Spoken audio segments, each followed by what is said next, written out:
For a person who so often uses the phrase, "let me be clear," President Obama and his staff have been anything but when it comes to a pair of contentious issues this summer.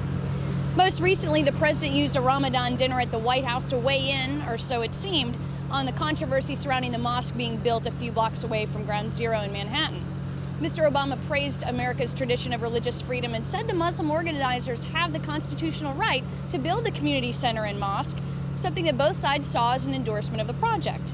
But not so fast. Asked about it the following day, Mr. Obama said he had only meant to speak to the constitutional questions involved and not the wisdom of building the mosque at the site in question. At the same time, a White House aide stressed to reporters the president stood by his earlier comments.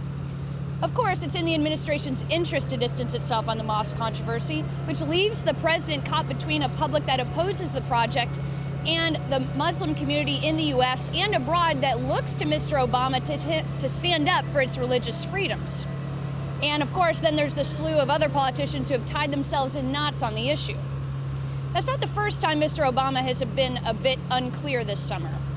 When the House Ethics Committee announced it was charging longtime Congressman Charlie Rangel with 13 potential rules violations, Mr. Obama said in a TV interview that he hoped the New York Democrat would end his career with dignity, a comment that many in New York and Washington interpreted as a call for the congressman to step down. But asked to clarify, a White House spokesman said the president didn't necessarily mean to say whether the congressman should resign.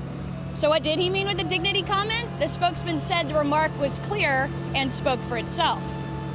Now, that explanation didn't satisfy the press, and it doesn't appear to have satisfied Mr. Rangel either.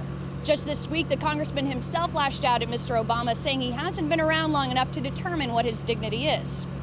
Now, Mr. Obama won his office in part for being a strong communicator and for sticking to message, which is why some say it's so surprising that these off-the-cuff moments continue to trip him up.